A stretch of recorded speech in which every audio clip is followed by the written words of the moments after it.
MLC కవితపై Congress Nizamabad జిల్లా అధ్యక్షులు మానాల మోహన్ రెడ్డి మండిపడ్డారు. ఐటీ హబ్ ప్రారంభం కాకముందే ఉద్యోగాల ఇంటర్వ్యూల పేరిట మోసం చేస్తున్నారని ఆరోపించారు.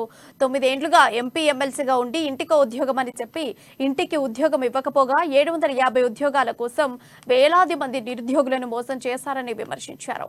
జాబ్ మేళాకు ఎక్కువ మంది అభ్యర్థులు రావడానికి చూసి సంతోషిస్తున్నామని మాట్లాడిన కవిత మాటలు వింటుంటే ఇంతమంది నిరుద్యోగులు తయారయ్యారని షేమ్ అనుకోకుండా సంతోషంగా ఉందని అనడం సిగ్గుచేటన్నారు. వెంటనే నిరుద్యోగ యువతకు కవిత క్షమాపణ చెప్పాలని ఆయన డిమాండ్ చేశారు.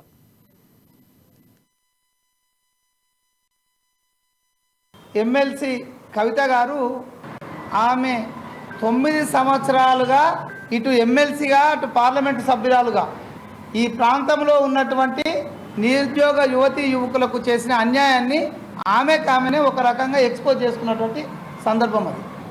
ఎందుకంటే 9 సంవత్సరాలుగా ఇంటికొక్క ఉద్యోగం అని చెప్పి ఈ రాష్ట్రంలో అధికారంలోకి వచ్చినటువంటి టీఆర్ఎస్ ఇప్పుడు బీఆర్ఎస్ పార్టీ ఇంటికో ఉద్యోగం ఇవ్వకపోగా తిరిగి 90 రోజులలో ఎన్నికలు ముందున్నాయనగా మరొక కొత్త డ్రామాకు తెరలేపి జాబ్ మేళల పేరుతో అసలు ప్రారంభించని ఐటీ హబ్, అసలు అందులో ఎలాంటి సమస్యలు కూడా ఇప్పటి వరకు వాళ్ళ ఆఫీసులో ఏర్పాటు చేయలేవు.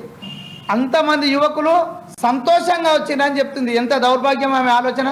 ఉపాధి లేక ఇబ్బందులు పడుతున్నటువంటి యువత ఎక్కడన్నా ఏ కొమ్మను పట్టుకుంటే ఆసర దొరుకుతుందని జాబు మేళ నిర్వహిస్తున్నారంటే అక్కడ మాకు జాబు దొరుకుతుందేమో అనే ఆశతోటి వస్తే సంతోషంగా ఇంతమంది ఈ జాబు మేళలో పాల్గొనడం ఏదైతే ఉందో నాకు చాలా సంతోషంగా అనిపిస్తుంది అన్నది. అంటే దాని అర్థమైంది, ఈ దేశంలో ఈ రాష్ట్రంలో ఈ నిజామాబాద్లో ఎంతమంది ఎక్కువ నిరుద్యోగ యువకులు ఉంటే అంత సంతోషం అనిపిస్తుందా కవిత గారు నీకు? ఎమ్మెల్సీ